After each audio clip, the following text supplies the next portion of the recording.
Going to the net more often is going to help you win more matches in singles if you're ready with both your racket and your feet.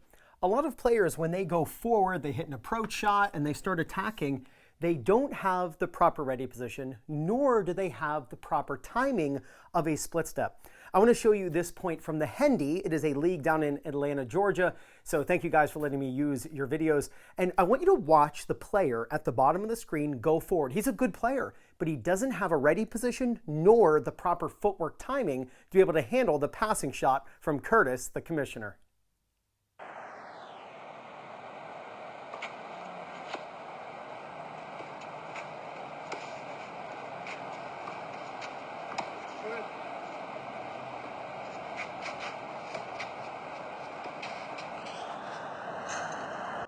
Now, it is not often that you see a ball land out in recreational tennis and the ball is called in. You can see this ball is clearly out, but I got to give Dwight some props here. The fact that he did not call that out and just get an easy point is pretty awesome. Now, the commish, and that's what I love about this league, the Hendy League, make sure you follow them or subscribe to them on YouTube.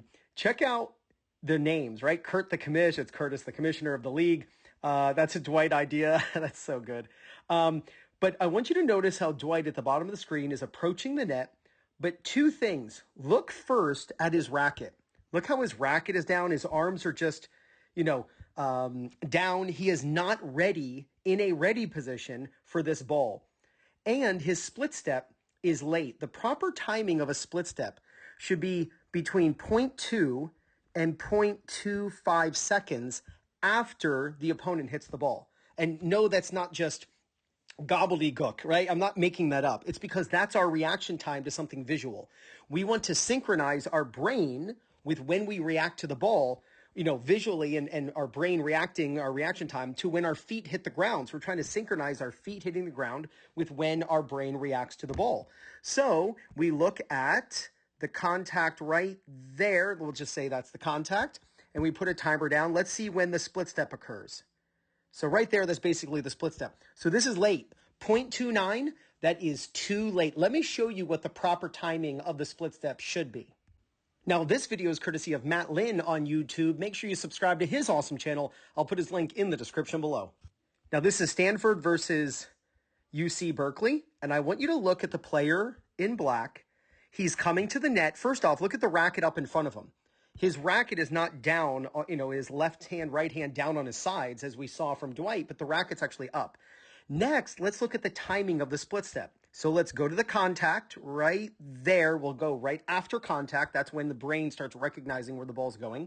So now we should see him land in his split step somewhere between 0.2 and 0.25 seconds, which is how long it takes for the brain to recognize where the ball is going. That way we're synchronizing our brain and our reaction time with when our feet hit the ground. So we put the timer down and we see how long it takes for him to land his split step. Look at that, 0.23, perfectly timed. Now he's able to react, get over to that ball and put the ball away for a winner. So here's how you should come to the net. You hit an approach shot, or you get your opponent in trouble, or you serve and volley. Those are the three times to come to the net. You should immediately, upon hitting your approach shot, center the racket in front of you.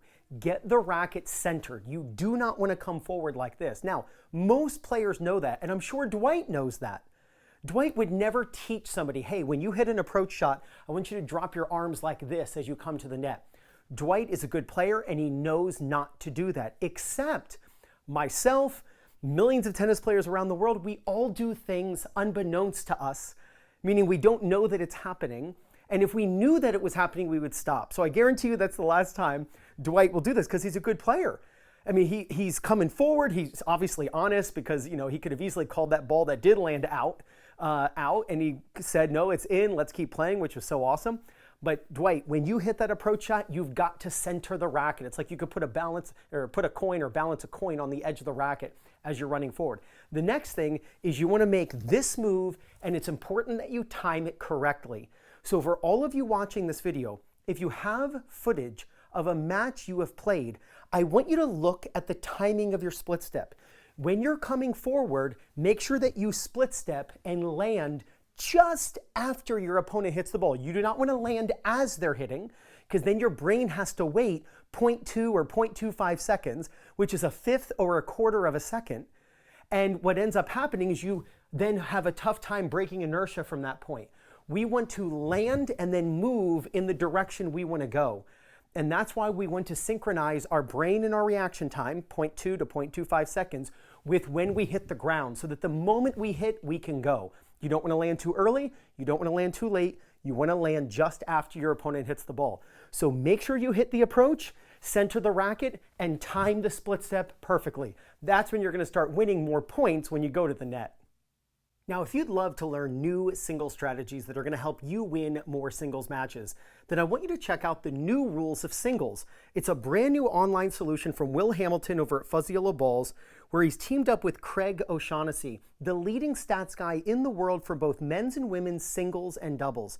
He's going to teach you what's working on the pro tours, what's not currently working, and what the pros are doing to help them win tournament after tournament, Grand Slam after Grand Slam.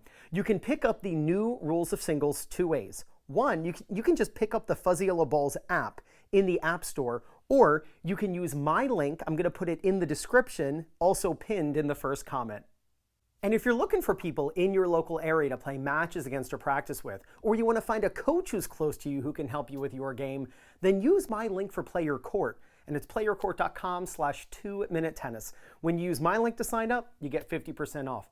Going to the net gives you a huge advantage. When you stay behind the baseline all the time, just to be honest, you're not going to win as many matches as you could. I know people are comfortable back here, but comfort doesn't always equate to winning. Get out of your comfort zone, and what you'll end up doing is forcing and putting pressure on your opponent, forcing them into errors and forcing them to actually do something to win. Well, Curtis hit his pass right past Dwight, but to be honest, the passing shot landed right around here. It's not like he hit the line. It was actually very close to Dwight.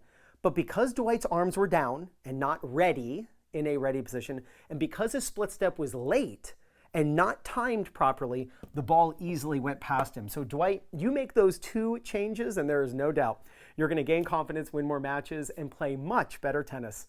This is Ryan Reedy from 2minutetennis.net. You got this.